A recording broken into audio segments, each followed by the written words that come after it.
Eu quero também receber agora na nossa edição do 3 em 1, e pode fechando a câmera aqui, seu Gui, para eu fazer aquela dividida legal com o nosso entrevistado, que é o Matheus Falivene, mestre e doutor em Direito Penal. Doutor Falivene, seja muito bem-vindo mais uma vez. Muito obrigado por nos atender nesta terça-feira, em que a gente tem agora mais um desdobramento importante dessa ação no Supremo Tribunal Federal. E eu gostaria de tirar uma dúvida contigo, que é... o advogado de Jair Bolsonaro questiona o fato do ministro Alexandre de Moraes já determinar a execução de pena sem que, na visão dele, tenha se cumprido o prazo para todos os recursos. E eles falam sobre a possibilidade de um embargo infringente, embora no entendimento do Supremo Tribunal Federal a gente já tenha dito aqui que não houve voto necessário para que isso acontecesse. Como é que a gente tem que entender esse passo agora do Supremo e esse questionamento da defesa de Jair Bolsonaro? O senhor poderia nos ajudar a compreender melhor esse cenário? Bem-vindo. Boa tarde a todos. O que acontece, né? A jurisprudência do Supremo é no sentido de que uma vez ultrapassado o prazo dos segundos embargos, caberia o trânsito julgado. Então a jurisprudência, em muitos casos, aplica isso. Fala, passado o prazo de embargos, do segundo embargo, trânsito julgado e acabou. Mas é lógico, a defesa... E eu, como advogado, também digo isso, tem direito de fazer todos os recursos possíveis e, em tese, cabíveis. E essa é uma questão importante. Apesar da jurisprudência do Supremo dizer que tem que ter 2 votos para poder ter embargos infringentes, nem o regimento interno não fala isso. Então, a meu ver, hipoteticamente, caberia sim um embargos e, a meu ver, teria que respeitar esse prazo, deixar a defesa fazer, ainda que fossem negados esses embargos, para daí sim haver o trânsito julgado. Então, a meu ver, há uma inconsistência aí, apesar de saber que, em regra, o Supremo adota, tanto o Supremo, o STJ também faz isso, adota esse posicionamento de, uma vez superados os embargos de declaração, já determinar o trânsito julgado, a expedição da guia de execução e, com isso, o cumprimento da pena. E, doutor Falivene, como é que o senhor avalia a execução da pena de Jair Bolsonaro e dos outros condenados? Cada um foi encaminhado agora para um local. Jair Bolsonaro permanece na Superintendência da Polícia Federal. Como é que o senhor avalia o desfecho desse julgamento nesta terça-feira? Olha, o que vai acontecer? Como cada um tem uma situação peculiar, né, particular, com relação à situação prisional, vamos ter situações diferentes. Por exemplo, o ex-presidente Jair Bolsonaro, como ele já está no cárcere, o que vai acontecer é que será expedida a guia de execução penal, essa guia vai ser cumprida e ele automaticamente vai começar a cumprir essa pena. Com relação a outros condenados que estão ainda em liberdade, vai ser expedida a guia e vai ser expedido também um mandado de prisão para que seja cumprida essa prisão e eles comecem a cumprir pena em regime fechado. Então, esses outros serão colocados no cárcere a partir de agora, a partir do trânsito julgado, sai a guia de execução, que é o documento que vai para a vara de execução penal, e é também expedido um mandado de prisão para essas pessoas para que eles, né, possam começar a cumprir essa pena. E lógico, aqueles que estão foragidos, né, ou que está foragido, nesse caso vai ficar foragido até resolver a situação, ou até voltar para o Brasil e acabar sendo preso. Daí também é uma situação mais peculiar por conta dessa suposta fuga, né? Então, com relação ao ex-presidente, que eu acredito que é o mais importante, o que vai acontecer é que, como ele já está preso, ele vai começar a cumprir a pena agora, e o período anterior, que ele já estava em prisão domiciliar, será descontado na pena por meio de detração, porque a gente tem que lembrar que a prisão domiciliar com tornozeleira é uma prisão já, apesar de ser domiciliar, então vai contar esse período que ele já está em prisão domiciliar. Interessante. Vai lá, Alan Gani. Doutor Falivene, boa tarde. Os embargos infringentes, além do ponto de vista jurídico, mas do ponto de vista também político, né? Ele seria importante, mesmo que negado, para futuramente anular este processo apontando irregularidades? Boa tarde, Gani. Sim, eu vejo que é importante porque você tem que haver um esgotamento das vias chamadas ordinárias, né? Então, os embargos infringentes fazem parte desse esgotamento, o esgotamento de toda a matéria, de todo o debate jurídico, e não haver esses embargos, né, com certeza vai dar, inclusive, um argumento para as defesas buscarem uma nulidade futura, falando que eles teriam, né, que esses réus teriam, em tese, direito a esse recurso. Eu vejo até como uma questão que pode ser discutida, sim, no futuro. Porque, como eu falei, o regimento interno não prevê, a jurisprudência que prevê. E o regimento interno, apesar de não ser uma lei, né, não é uma lei federal, ele é um documento produzido pelo próprio tribunal, ele tem força de como se fosse um código de processo daquele tribunal. E o regimento supremo é muito claro, ele não diz que precisa de 2 votos, ele fala que é possível havendo voto favorável. Então, a meu ver, isso vai abrir a possibilidade da defesa discutir isso, que a gente tem que lembrar. Transitou em julgado, o que acontece? Acabou esse processo. Porém, a defesa, né, ou as defesas podem buscar discutir questões por meio de habeas corpus e podem até tentar, se for, né, estrategicamente interessante para eles, tentar fazer um instrumento, utilizar um instrumento chamado revisão criminal, que é possível, é previsto no Código de Processo Penal e é só possível depois que transita em julgado. Então vai abrir essa discussão e talvez algumas defesas tentem discutir essa falta desse recurso por meio de habeas corpus. Fala, Piperno.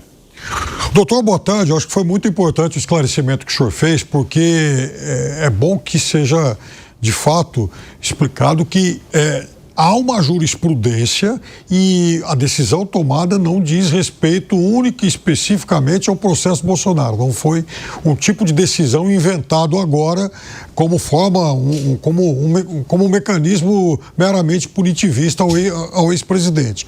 Mas eu gostaria de saber também do senhor o seguinte: no caso dele, doutor, houve uma dúvida no momento do processo, no momento lá do julgamento, se em razão da especificidade, da tipificidade dos crimes a ele atribuídos, se ele poderia se beneficiar da progressão de pena após o cumprimento de 1/4 ou 1/6. Como é que o senhor encara essa questão? Bom, boa tarde, Piperno. Essa questão é interessante, né? Vai estar numa discussão agora que vai começar a cumprir a pena, a gente está na fase da execução.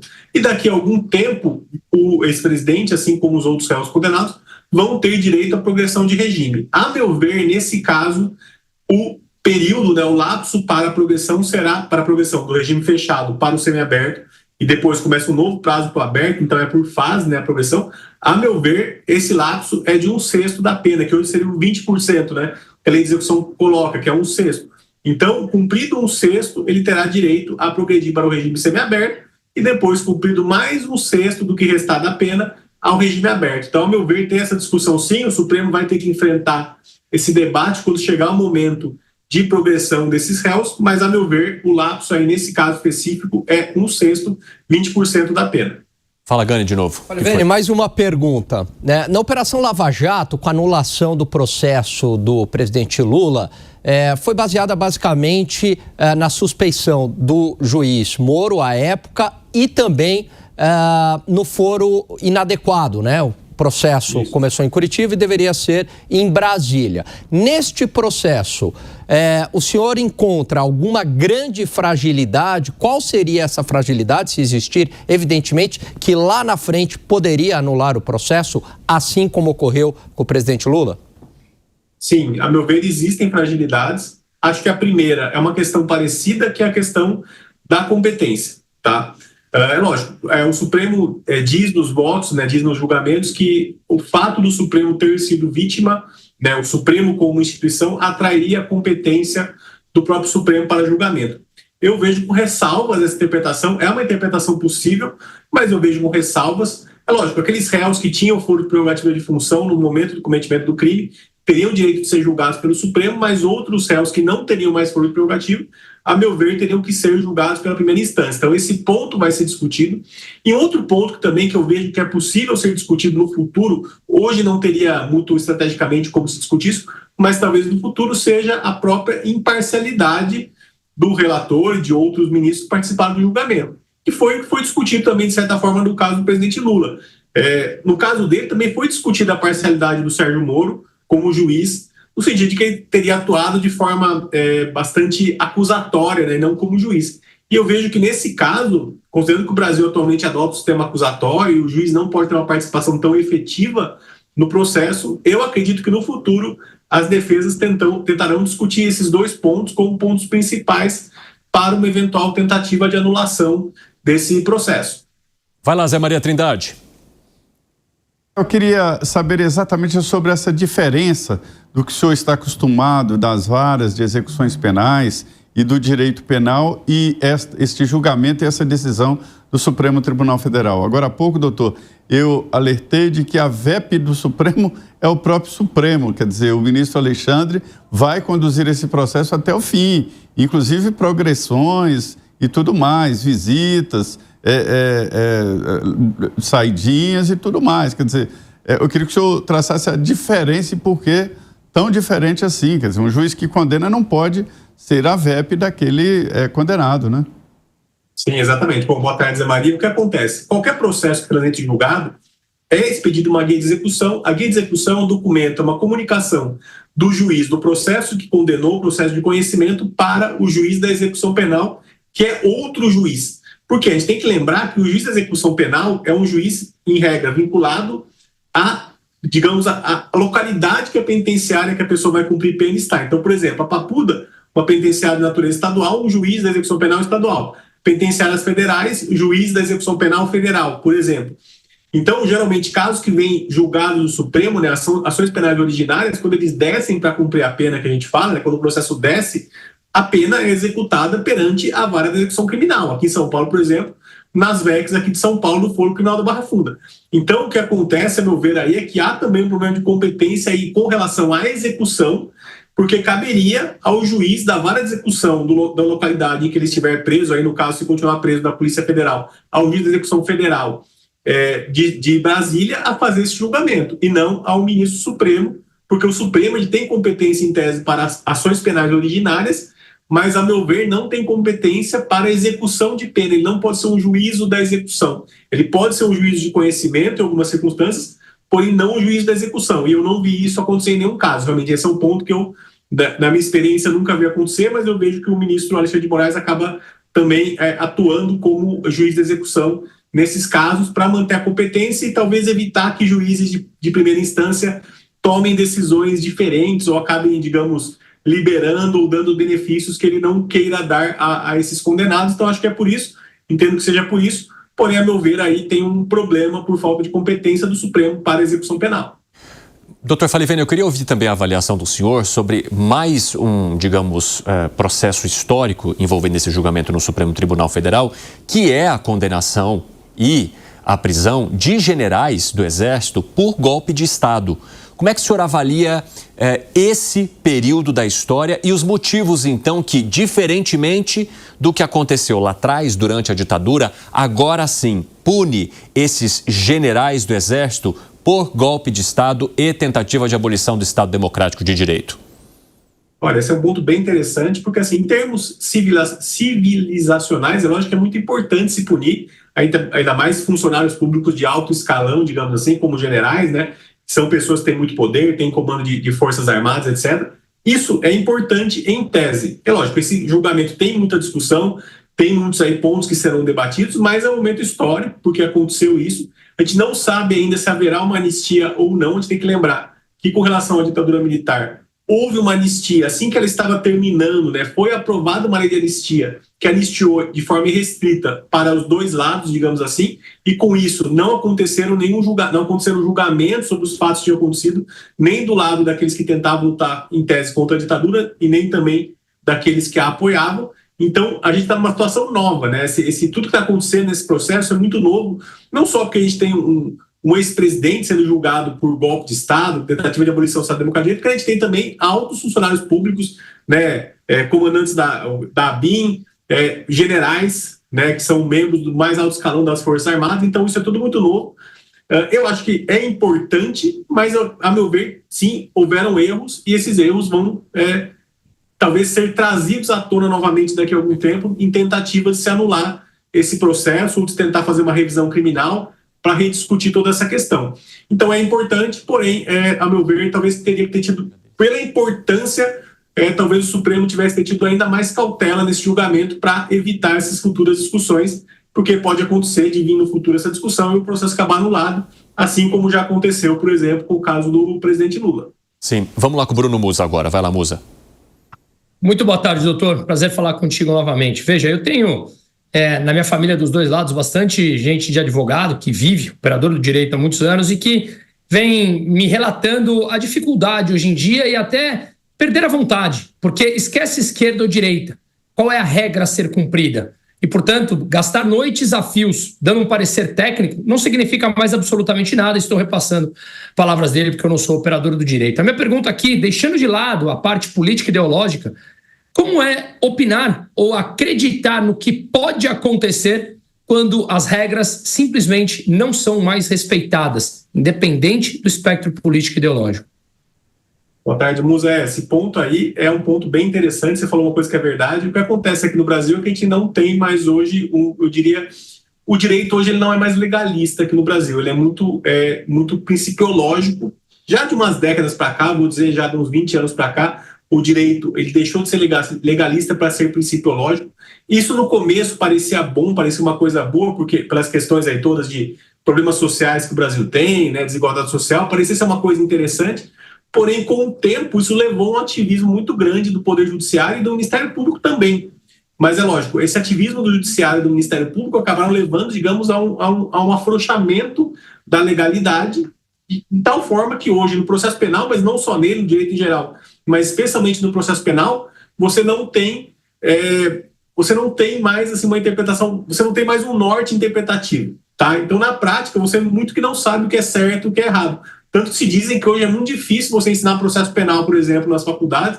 Eu não sou mais professor, mas já fui muitos anos, mas hoje em dia está muito difícil ensinar processo penal, porque não é mais o que está dito na lei, e sim o que é dito pelos tribunais. Né? O que o juiz fala, o que o juiz acha, e não o que o legislador escreveu ali na lei. Então, está cada vez mais difícil, realmente isso aí acho que é um problema que o Brasil e os operadores do direito brasileiro vão ter que enfrentar para que a gente possa voltar a ter um direito legalista e não um direito que é eminentemente principiológico, onde você pode interpretar qualquer coisa dentro da lei, porque isso é um problema. E aqui, como você falou, independentemente de lado, porque assim como o presidente Lula foi condenado e depois foi anulado o processo, agora o ex-presidente Bolsonaro é condenado e no futuro pode ser anulado o processo, tudo isso gera muita insegurança jurídica, e essa insegurança jurídica ela é perigosa, não só para a pessoa que está ali sendo julgada, mas também para a própria economia, né, para a própria sociedade, porque isso torna muito difícil se traçar cenários aqui no Brasil. Né? É cada vez mais difícil você traçar um cenário econômico, político, porque o direito acaba entrando, e como o direito não é mais legalista, ele é principiológico,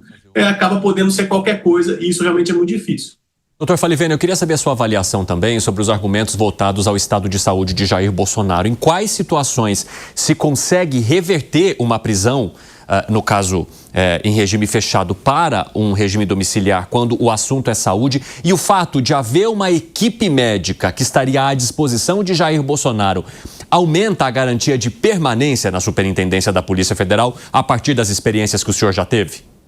Sim, aumenta. O que acontece? Se colocou essa equipe 24 horas justamente para evitar argumentos da defesa, no sentido de que ele estaria ali com problemas e não poderia ser atendido na unidade prisional. Porque o problema que se tem na prática com condenados que têm doenças pré-existentes é que, na prática, o atendimento no serviço do sistema prisional é muito difícil. Né? Se um preso passa mal, se o preso precisa de atendimento de urgência ou de emergência no sistema prisional, muitas vezes ele não tem, acaba ali sofrendo, até morrendo, até piorando, agravando a situação, porque simplesmente não consegue atender. Então, para evitar que a defesa alegasse isso, o ministro já colocou esse atendimento médico 24 horas, mas é lógico, o atendimento médico sozinho, a meu ver, não impede um regime domiciliar, desde que a defesa consiga comprovar que, mesmo com o médico ali na cadeia, ele não teria, a cadeia não seria um local adequado para ele se manter. Daí a defesa vai ter que alegar que talvez seria um hospital ou em casa por X razões, por exemplo, alimentação, tipos de cuidado, tipos de equipamento. Daí vai caber a defesa provar isso. Mas é lógico, o fato do ministro ter colocado o serviço médico 24 horas é justamente para tentar, digamos assim, diminuir os argumentos da defesa no sentido de que ele deveria ser colocado em um novo regime domiciliar. E uma dúvida, o fato dele já estar na superintendência da Polícia Federal já não diferencia esse estado de cadeia do que se ele estivesse numa papuda, por exemplo? Sim, com certeza, porque o que acontece, estando numa carceragem, que seria da polícia, né, o regime de carceragem, o atendimento médico, hipoteticamente, seria mais ágil do que no sistema penitenciário normal, que é uma unidade prisional muito maior, com centenas de presos. Numa carceragem, você vai ter ali 10, 15 presos no máximo, então é pouca gente, os carcereiros conseguem, digamos, lidar com algum problema que acontece. Agora, quando você está numa cadeia normal, numa penitenciária, que são centenas de presos, é muito mais difícil, porque tem toda uma cadeia administrativa para ser superada para que o preso receba atendimento médico.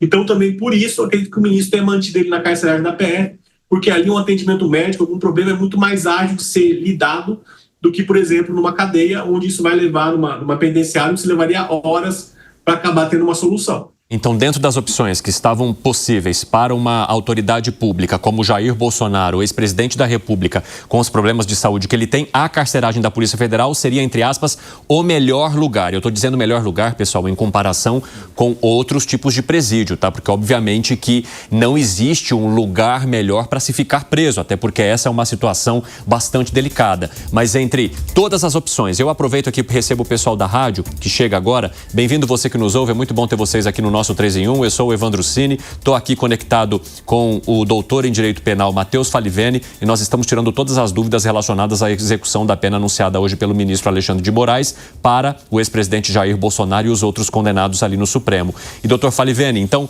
repetindo, entre todas as opções para uma autoridade como Jair Bolsonaro, com os problemas de saúde que tem hoje no país, a carceragem da Polícia Federal seria o local mais adequado, ou o melhor entre todas as opções. Sim, exatamente. A carceragem é o local menos pior, mais adequado, digamos assim, por conta dessa agilidade no atendimento, por ser um local menor, né, uma unidade prisional pequena, não de fato uma penitenciária com centenas de presos, então é um lugar melhor, permitiria um atendimento mais ágil. É lógico, não é o local talvez mais adequado para um preso que tem essa condição de saúde por conta de todo o problema, questão de alimentação, etc.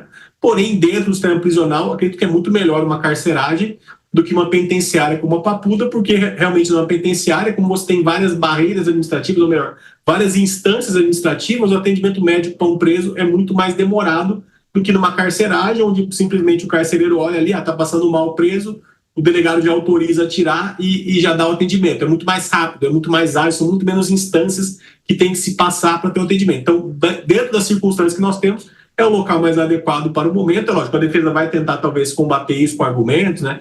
Dizer que ele ficaria melhor em casa ou numa clínica, no hospital, porém, nesse momento, é o local mais adequado.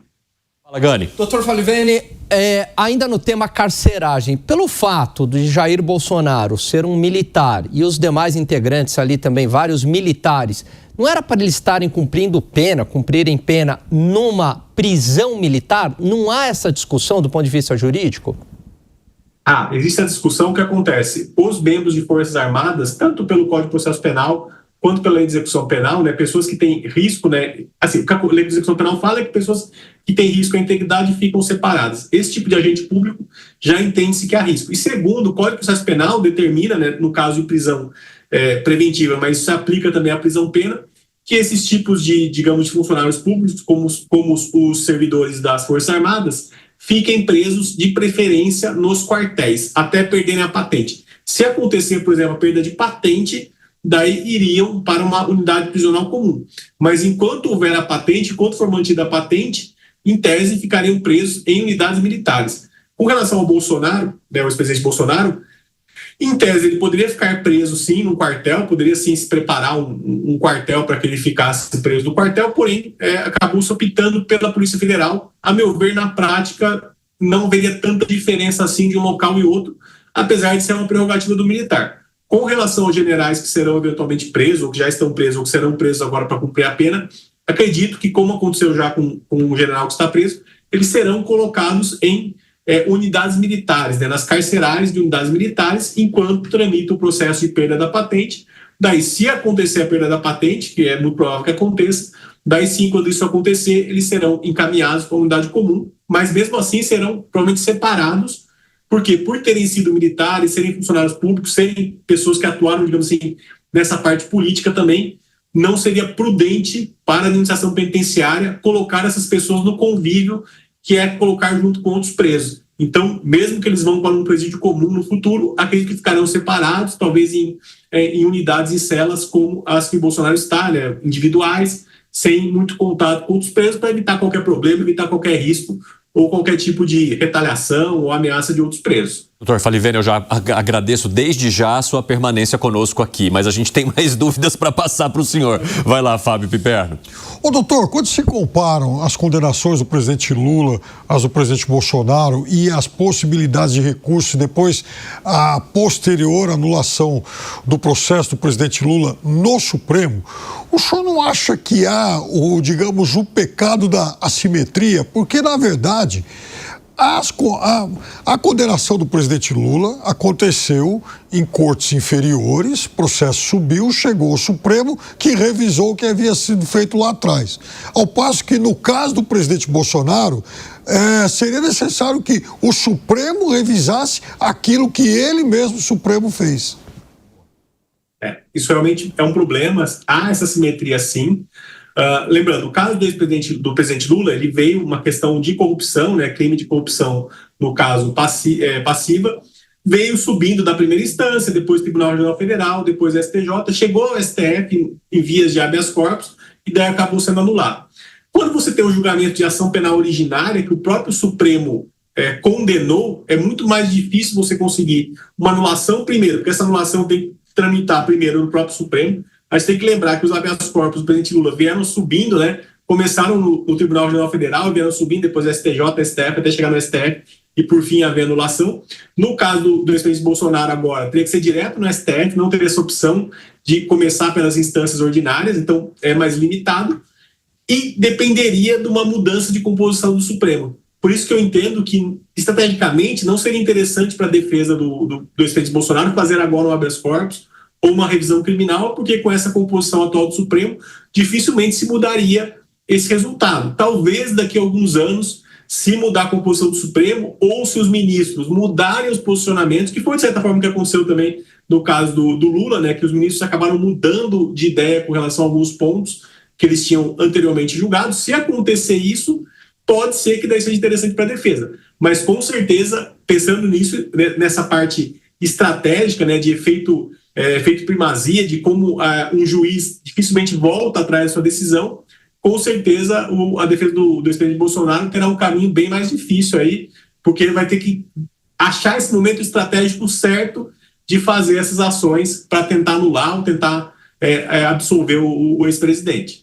Doutor Falivene, só para a gente arrematar aí falando em caminho difícil, tem também um outro caso que é a do Alexandre Ramagem, que agora está nos Estados Unidos, mesmo com a execução já determinada aqui no país. O quanto isso pode pesar para novas avaliações do Supremo e, inclusive, ampliar a punição ao Alexandre Ramagem?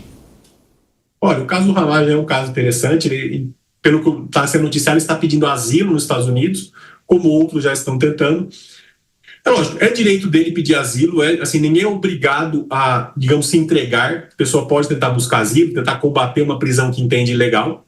Lógico, isso, eu até entendo que essa, digamos, fuga do Ramagem até, digamos, favoreceu a prisão do ex-presidente Bolsonaro, de certa forma, a prisão preventiva primeiro, que agora será a prisão pena, né? O encarceramento dele.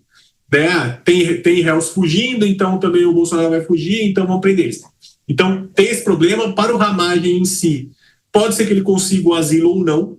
Se ele não conseguir o asilo, se os Estados Unidos resolver expulsar ele dos Estados Unidos ou eventualmente extraditar ele, daí ele vai cumprir a pena aqui no Brasil. A meu ver, esse ato dele fugir sozinho não configura um crime autônomo, tá? Então ele não responderia só por isso, por outro crime. É lógico, ele pode responder aí se eventualmente ele falar alguma coisa, tentar dizer alguma coisa, mas é outra questão. Por fugir, a meu ver, ele não responderia por nada, porque, a meu ver, é direito de qualquer pessoa que está condenada ou ali sofreu uma prisão que entende ilegal não se entregar. E ele não se entregou, está postulando asilo nos Estados Unidos, é direito dele, se ele entende que ele é perseguido político, tentar esse asilo, porque se o governo americano entender que ele é perseguido político, ele vai receber esse asilo, até porque o governo americano ele dá asilo para várias pessoas de vários lugares do mundo onde tem essa perseguição político-ideológica. Então, a meu ver, a situação dele é complicada, acho que até acabou prejudicando o próprio Bolsonaro, porém, se ele voltar para o Brasil, um dia ele vai ter que cumprir a pena. Se ele ficar nos Estados Unidos e conseguir o asilo, daí talvez essa pena prescreva e ele nunca a cumpra. Doutor Matheus Falivene, muito obrigado por conversar conosco hoje aqui mais uma vez no 3 em 1. As portas estão sempre abertas, viu? Até a próxima. Eu agradeço, até a próxima.